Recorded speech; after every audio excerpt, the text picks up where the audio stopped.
You know, despite how much of a slog Kathy's Valentine was to get through, it was good to get back to making these Patreon exclusive reviews. I do promise to do more of these. The first one this month was only the beginning.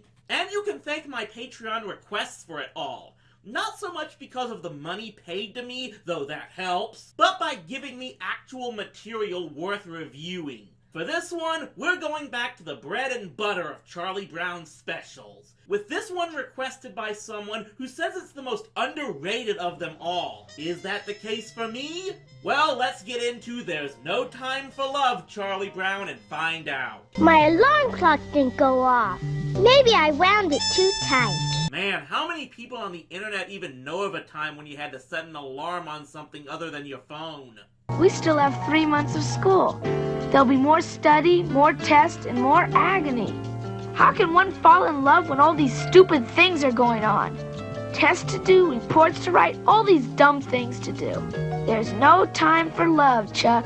You gotta love Chuck's How Does She Do That look here. Now, the first act of the special, it does kind of get off to a slow start, as it's pretty much a clip show, with the clips clearly taken direct from the comic strips, but it's not like that shouldn't be expected. I think we've learned by now that 90% of what made it into these Peanuts cartoons were direct from the strips. The son is 3 years older than the daughter.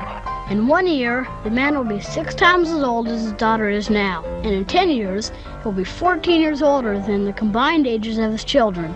What is a man's present age? I'm sorry. We are unable to complete your call. Please check the number and dial again. Oh, good grief. 2 minutes in and they've got me agreeing with Lucy. We're going to have to learn the metric system, Franklin.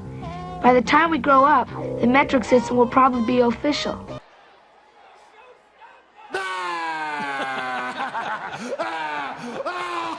1 inch is 2.54 centimeters, 1 foot is 0.3048 meters, and 1 mile is 1.609 kilometers. I'll never measure anything again as long as I live. Yeah, that might have been funny in '73, but I'd say that's pretty much why we haven't adopted the metric system. X is almost always 11, and Y is almost always 9. One thing I've learned about algebra, don't take it too seriously. New math is too much for me. You'll get onto it. It just takes time. Okay, seriously! These kids have to learn algebra and new math and read books like War and Peace at elementary school? I don't think school was that much tougher all those years ago. Anyway, it's finally after the 7-minute mark that we get the main plot of this special. Everyone in Chuck's school is going on a field trip and must write a report on it, and Chuck has to ace the report to avoid failing the class. And yeah, we get the standard inconsistencies about this school, like how in this show, Linus is in the same class as Chuck, despite Linus supposedly being younger, and Patty and Marcy may or may not be in the same school here, since they're going on the same trip. Cue the clip. Space is warped and time is bendable. They use the buddy system on field trips, and they always pair off an older student with a younger one. I guarantee that I'll be your buddy. Just to make it easier, why don't you come over to my house tomorrow morning and we'll walk to school together? Oh my gosh, I must have overslept. Am I on time? Good grief! Marcy, it's 4 o'clock in the morning. Looks like Marcy has a future as a racing fan. Do you know what going on a field trip means? It means we ride about 10,000 miles on a bus, and we all get sick. Huh, who knew that class field trips were a lot like comic book conventions? So what ultimately happens here is, Charlie, Sally, Patty, and Marcy fall behind the rest of the school entering the art museum they're supposed to be going to, and in the rush to catch up with them, they go into the supermarket next door instead. Because no one took the time to read the perfectly visible signs on each building. And no one's in the store to ask them why they're treating it like it's an art museum. Huh.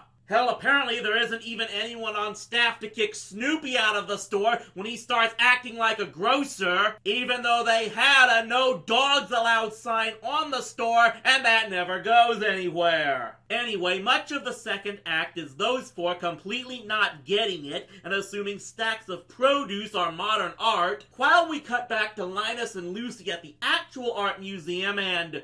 oh man, Linus has a camera where you have to wind the film after taking each picture.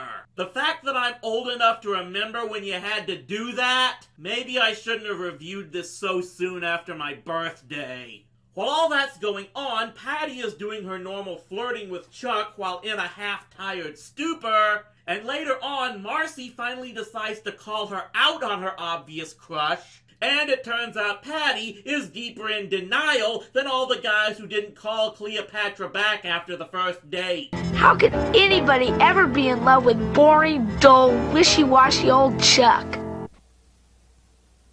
I thought I heard someone sigh. But here's where the special takes one of the craziest turns imaginable. Peppermint Patty actually feels remorse for lashing out at Chuck. Hey, Chuck, wait! I didn't mean it, Chuck!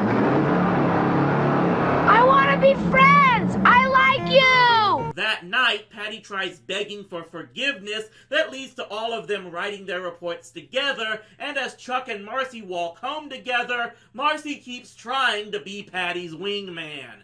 It doesn't work out very well. Good night.